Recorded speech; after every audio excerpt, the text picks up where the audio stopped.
So the brand is your core message that you communicate to your customers about the service that you offer. It's not the words you use. It's not the logo. It's not the colors. It's not how your website is set up. That stuff is all a vehicle for conveying your brand. But the brand itself is what is the core personality of who you are. And that comes from a meeting of who your client is, what your competition can't offer, and what you can offer that your client wants. For example, if you wanted to date a nice Amish girl and get married to her, the things that you would convey on an Amish date would be things of, I am dependable, I will stick around, I'm Amish, I like horses, or whatever. So that would be your core message that you would want to convey. If you wanted to go on a date with somebody who you just wanted to have a wild time in Vegas, then you would have a different core message, which would be, I am really fun, I am crazy, I will not kill you, and I have a bunch of money, and I have connections in Vegas. Something like that. All the like logo and color and stuff like that would be the way that you convey. Once you know what the core message is that you're trying to convey, then it's easy to figure out what you're going to wear on the date, how you're going to act, what time you're going to show up, what kind of vehicle you're going to arrive in. Are you going to arrive in a horse carriage or in a limo? The limo might turn off the Amish woman. I have had a long journey to get to where I am with branding and understanding branding and helping a bunch of clients with branding. I was at once a street performer living in somebody's closet in San Francisco. And since then, I've traveled the world. I've performed on TV and film. I have produced a bunch of shows, live stage shows, including Scott and Booby Trap, which is the #1 show in Los Angeles. When I was living in somebody's closet in San Francisco, I got an offer from a creative director at a theater to do my cooking show in the theater. So I created a cooking show and started telling everybody about it. I was doing all the work of it, cooking, cleaning, making recipes, writing, doing video, all kinds of stuff. And I was killing myself trying to promote the show, just going out and flyering like crazy and talking to everybody I could about it. And the weakness that I have in my life is also the strength that you guys get to benefit from, which is I kept reinventing the wheel. I kept looking at what the status quo was doing and redoing it. So I've made like some weird stuff, and I've really dug into why things work and how they work and how to make things work better. So that's how I have a better strategy for branding. But at the same time, when I was promoting the show over and over again to all these people, I kept saying different things and trying different things. And then eventually I just was worn out. And I started saying that it was cooking, juggling, and getting hurt.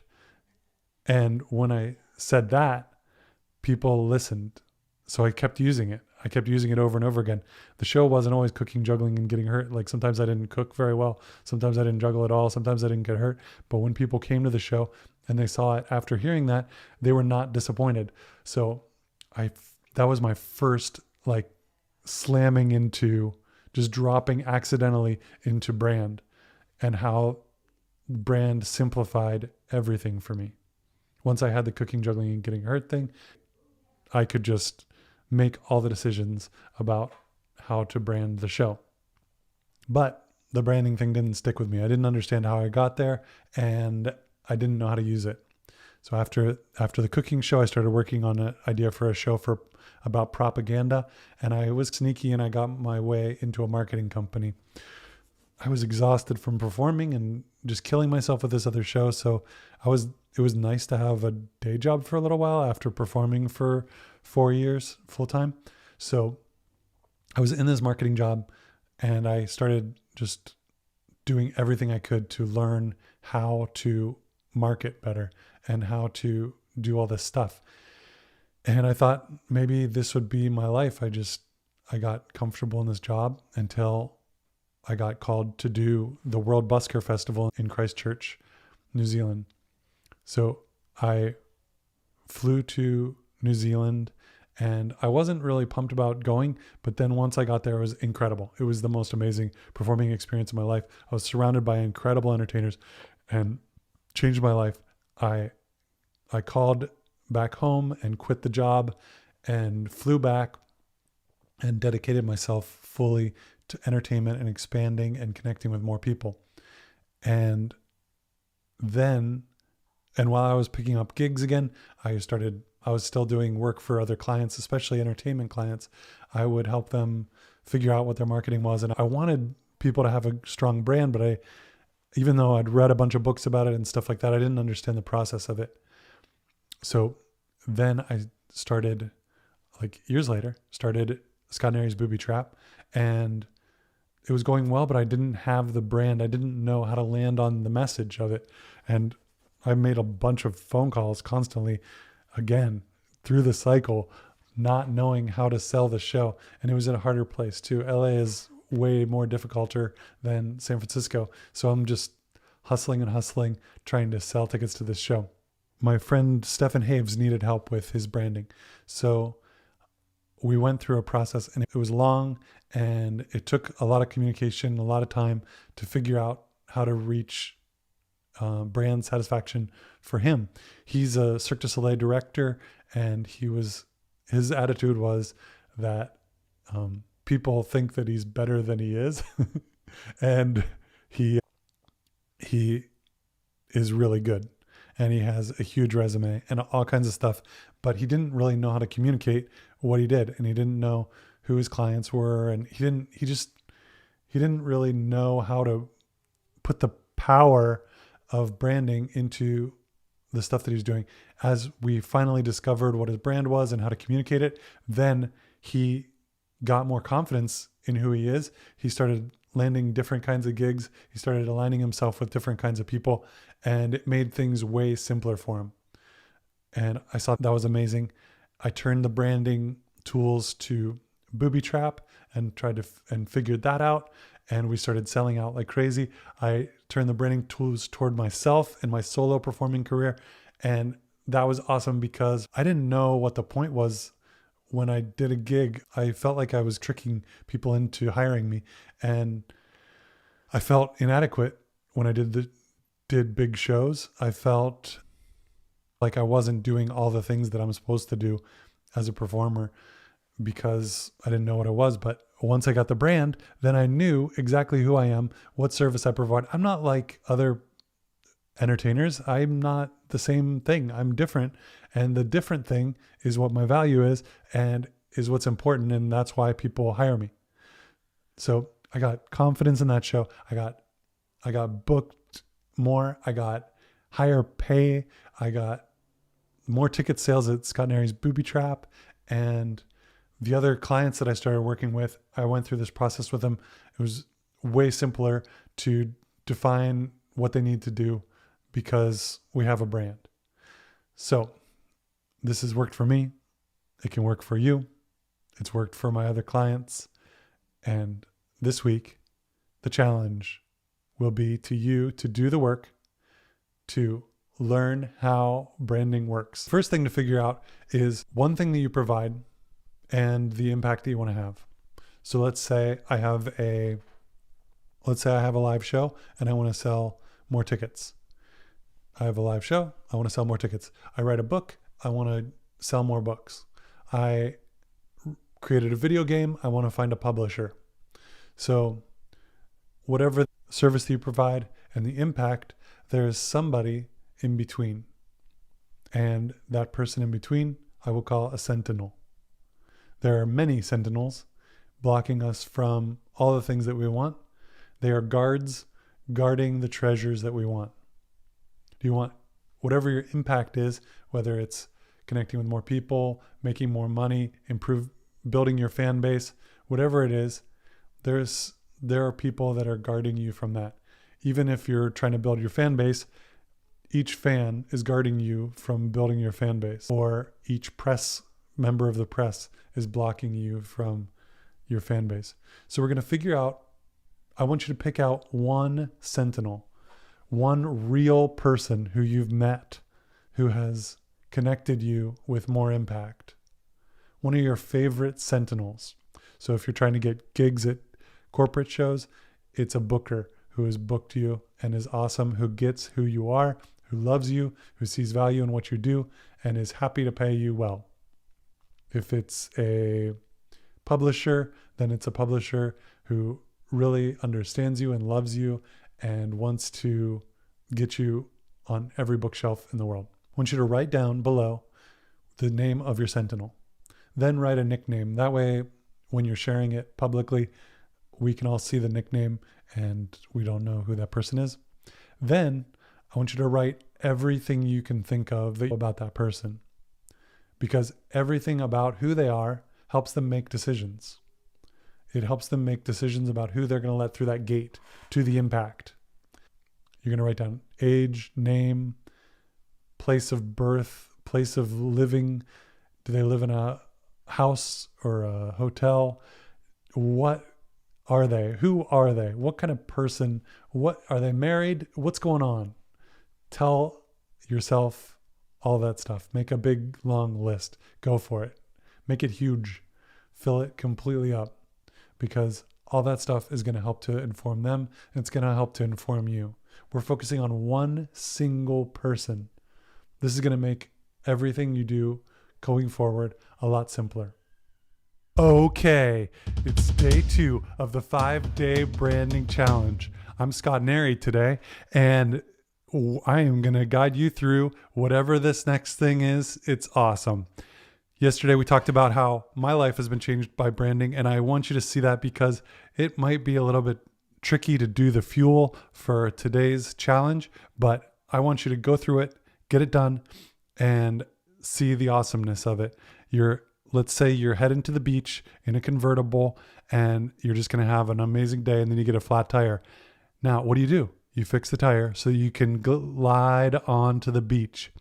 You don't want to become a mechanic in that point, but if you have a flat tire, you're not going to get to the beach very smoothly, and branding is going to be your round tires. Branding is going to get you smoothly to where you want to go. It's going to help you solve a lot of problems and make things awesome for you. I just want to tell you that right now we can thrive. Everybody in entertainment right now can thrive. It is chaos in the world, and anybody can rise out of chaos. That's the opportunity for us. There are people right now that are doing gigs online, performing online for 5 and 6 figures. There are people that are putting together new fan bases, building new social followings, doing all kinds of stuff to have a big impact and make great entertainment for people even now. In day 1, we figured out who our sentinel is, one of our favorite people who are guarding the impact that we want to have. And here we go. It's you, the sentinel, and the treasure. The treasure is the impact that you want to have. It's the ticket sales. It's the book sales. It's the bigger fan base. All that stuff. Your sentinel is guarding that treasure. And you have to get past the sentinel to get the treasure. But you're not the only person outside the gate. Look at these circles. These other outsiders right here, they're with you and they want to get in too. But the sentinel is only going to let the right person through. The right outsider is going to get in. We have 3 other outsiders. This is what you're going to do in the fuel for today. You're going to define those 3 other outsiders. Now, a lot of times in marketing, they call this competition, but I don't like to think of it as competition. I don't like to think of it as a winner-loser kind of situation, because there's enough for everybody to go around, and it's just a choice. The sentinel is choosing one of the outsiders to let in. Just like in the grocery store, there are probably 20 different brands of peanut butter, and you choose one of them. You don't destroy ones or whatever. You choose the one that's right for you, that's a fit for you. The sentinel is choosing which outsider is right for the treasure. Now we're going to name the 3 outsiders that are with us, and we're going to write down information about what's good about what they offer. Sometimes people are like, I want to be a speaker, so my competitors are Tony Robbins and Deepak Chopra and Hillary Clinton. But that's It's actually, you want the actual outsiders that are with you that the sentinel would choose over you. So you're looking for outsiders in the same category as you. If you think about, are those outsiders actually outsiders that are with you? And when I toured with Brooks and Dunn, did the biggest country music tour ever, the most highest profit country music tour ever. It was incredible, but I wasn't suited for it. I was just starting out as a street performer at that time, and I was rough around the edges and I was crazy, and I probably wasn't their best option in the world as a performer, as an entertainer, but I was their best option that they had in front of them. So be aware that all these outsiders that are with you are not every outsider in the world. They are the people that are available to your sentinel. They are the people that are trying to get to your treasure through that sentinel. So think about that. And maybe you'll decide that some of them aren't actually your competition and you need to pick other people or other services. Think of alternative ideas, because like for Booby Trap, there are ticket buyers, or the ticket buyer is one of the sentinels, and Netflix is another option for them for a Wednesday night. There aren't very many good live shows on a Wednesday night in LA, but picking Booby Trap over other activities is important. And Netflix or watching something on TV is a very comfortable, really fulfilling experience for a lot of people. So thinking about that as my competition is helpful. Okay. Now, I want you to remember you in all these circles trying to get past the sentinel to the treasure. But I want you to think about this. That treasure is ready for you. That sentinel is your ally. You are not trying to get past a guard who is your enemy in order to get into the city, into the treasure. You are an ally of the sentinel, and the sentinel is guarding the treasure for people like you. We can think about how the sentinel is not being served. The three other outsiders arrive, then this is a Dungeons and Dragons thing that it's turning into. Then we arrive, and we are a wizard, mage, whatever, I don't know. And when we arrive, we realize these three other outsiders haven't been serving the sentinel, haven't been part of the community that the sentinel wants to share the treasure with.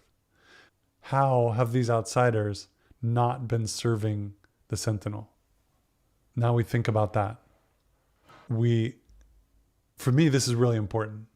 This ties into the thing that makes me active and creative and generative is generosity. How can I help? When I go to the Hollywood Magic Castle, and when I see a bad magician, I want to do a magic act so bad because I want to fix it. I see the audience not being served by the magician, and then I'm like, I can do this. Magic is so great, and this audience is ready, and this person just isn't doing it. I want to fix it. And that's how I get motivated. That's how I get excited. So the same way, like I had this coach that was like, he asked me, why are you nervous about talking to bookers? Are you afraid that you'll do a bad job if you get booked? And I was like, I'm afraid of them being disappointed or like criticizing me, but I'm not afraid of doing a bad job. No, I do a great job. And in fact, if you booked the other people that are probably going for the same gig, they would be boring. They would not be satisfying. They might do the job and get through it, and everybody might say, okay, you've hired a magician or a juggler or a MC or whatever, and that you did an okay job doing that.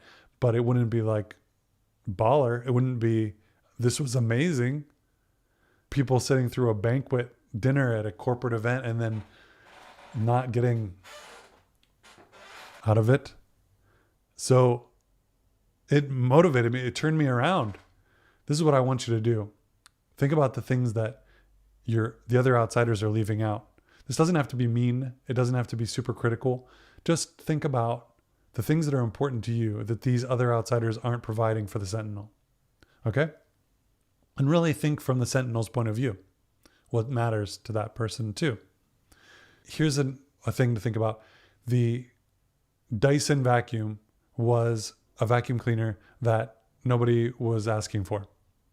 It was it's a luxury vacuum cleaner.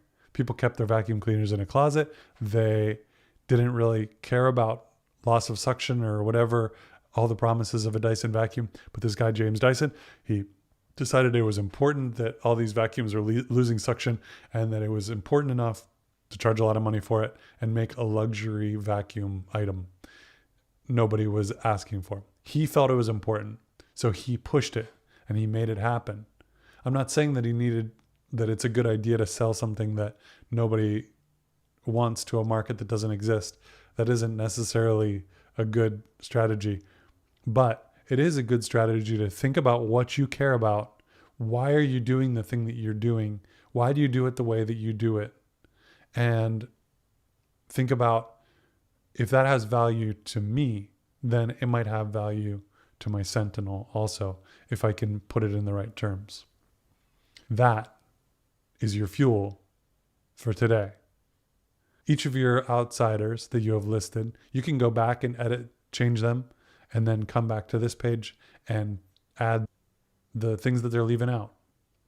The things that you can provide that they don't provide. All right? That is important. Or the things that they're leaving out that nobody provides.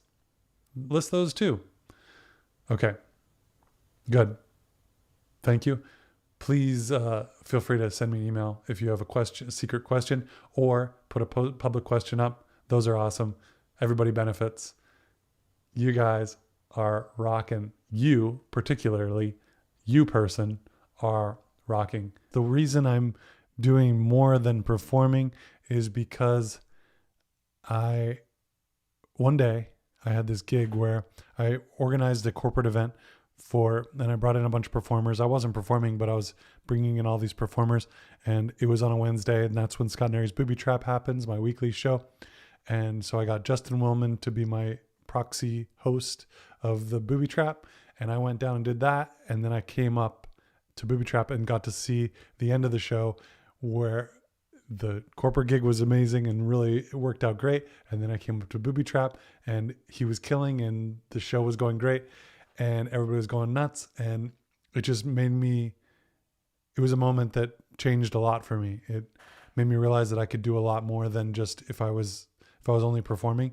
So I have been looking for opportunities to do more and more, just releasing out a lot of energy into, not energy, but like putting a lot of creativity into helping others so that they can help make more good stuff, because I feel like that's how I'm going to have more of an impact on the world.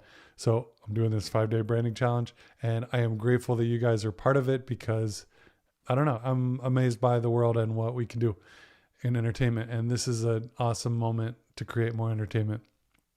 So we're doing that. And I've seen the brand impact on a lot of people and a lot of different companies that I've worked with. And it's going to keep helping you a lot, I think, to go through all these exercises and learn how it's done so that you can do it quickly and easily without burning yourself out doing it, and without making life more complicated for yourself. Like when Stefan Haves, the cirque director, after he went through the whole exercise, then he started saying, oh, these people aren't my competition. These people are just peers that are doing some other stuff, but the actual people that I'm competing with are on a different level. And these aren't my sentinels. My sentinel is a person who actually cares about me, who loves me, who lets me have creative freedom to do amazing things, and doesn't try to bargain with me on price, and just like an exceptional work experience. And that's what he started pursuing from then on. I worked with Michael Carducci, who makes software for performers, and he had this concept for a commercial, and I was like, no, that isn't what your brand is. This is what your brand is. And we made this completely different commercial that was killer. It got great results, and he brags about it to everybody. He tells me that it was worth 10 times more than he paid me, and he just loved it. He flips out, and understanding that brand helps him communicate with new customers, helps him develop his software better, and it's all just because he knows exactly how he's serving people. Chuck Lorre, who produces like 2.5 Men and Big Bang Theory and stuff like that, or he's the creator of those shows, he needed a website, and it was for geeks that loved him. And so I helped them to figure out who their audience was that was going to be looking at the website, and really delve into what their experience was going to be at each step, so that instead of just throwing up a website that they thought was pretty, I helped them figure out what mattered to the people that were important, the people that would be viewing the website. That was an amazing experience. Now they have a badass website that they love, and you will too. So today, our fuel is a little bit different. We're going to go back and review everything that you've done so far. Figure out if your outsiders are really the outsiders that are your peers, or if they are in different categories and wouldn't be considered by your sentinel. Figure out more of who your sentinel is and clarify it. This is very important to get an outside eye on. If you can get anybody that you can talk to thoroughly about what this process is and what you're trying to do, and then tell them the background of your competition, your outsiders, and your sentinel, then you will have it'll be really helpful to get an outsider to help you with that stuff. It's day 5 of the 5-day branding challenge. We are rocking and rolling and doing it. You guys, you've been doing great work. I've been looking at the things, giving feedback. If you want to go back, you can go back and look at the feedback that I've given to other people. It might help you. You might pick up some other stuff of my genius. It's hard to do this stuff, and I am pumped to see you guys working through it. And I'm loving the messages that I'm getting from people and the feedback. And I love being around people who hustle and people who create great things. And I love being able to pitch in and make that one more story of branding in my life. I was a virgin until I was 30 years old on purpose, because I was saving myself for marriage, which is like saving an avocado for graduation. Your virginity doesn't improve over time. But at the time, when I was younger, people would try to connect me with blind dates that were virgins. People always wanted me to meet their virgin friend that was some girl that was a virgin, because they thought this is the connection. And then my friends who were not virgins were saying, why aren't you hooking me up? Connect me with girls. I actually do something with them. Scot's worthless. I didn't really want to date that much. I wanted to work on learning things, juggling and magic tricks and unicycling and contortion and marketing and everything like that. That's what I wanted to learn. I was pretty useless. But here's the thing. When I was a virgin, that stuck with people in their heads, that they labeled me as that. And then when they saw another person who was a virgin, they knew exactly what connection to make. They knew who to go to. If that person that's a virgin wanted to date somebody else, who do they go to? Scot. We got to because not many virgins are fun and attractive and doing it on purpose. So I had branding working for me. At that point, I was the virgin to go to. I want you guys to put out bold messages about who you are and what you do, so that when, let's say, I hear of somebody who needs exactly what you do, when I find your dream client or your dream customer or your dream audience member or whatever, I know exactly who to recommend them to, because you have put out a message that speaks to your sentinel. That person and other people will open the door over and over again to you, because Not because you've tricked them, not because it's clever wording or anything like that. It's because you're right for them. They love you. You're the dream for them, and they're the dream for you. You guys belong in the same place. You belong sharing the treasure that you both have. Your final part of this 5-day challenge, it's your message. You have the negatives, you have the downsides, the things that your other outsiders can't provide. Now you turn the message positive. What are the things that you can provide to your sentinel that the other outsiders can't provide? The importance of using a sentinel, using one specific person, is that you can talk to them. You don't have to think in demographics or categories. You don't have to think of, will I please everybody with this message? And this message is for you. It's the core message. It can be represented in different ways and presented in different ways. But the message that you're creating right now is a message of positivity. It's a message of directness and pretty specific to who your sentinel is. You'll be able to reuse it over and over again because it's general enough to work for people, but the message is for your sentinel. It's what your dream client will care about.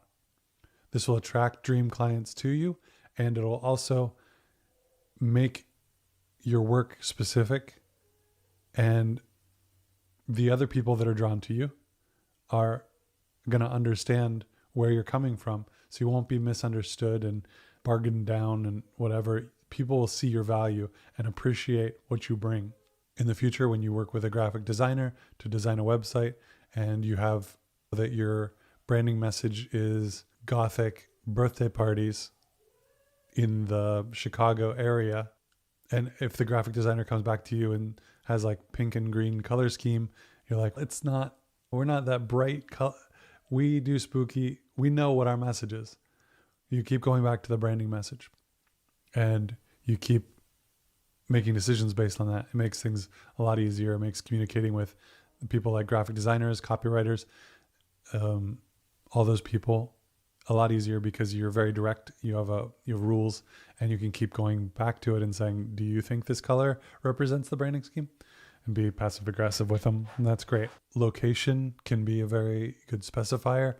The way you do things, the great things that your clients or your sentinel need, but they can't get anywhere else. These are the things to include. And just make it like 3 sentences long, and that's okay.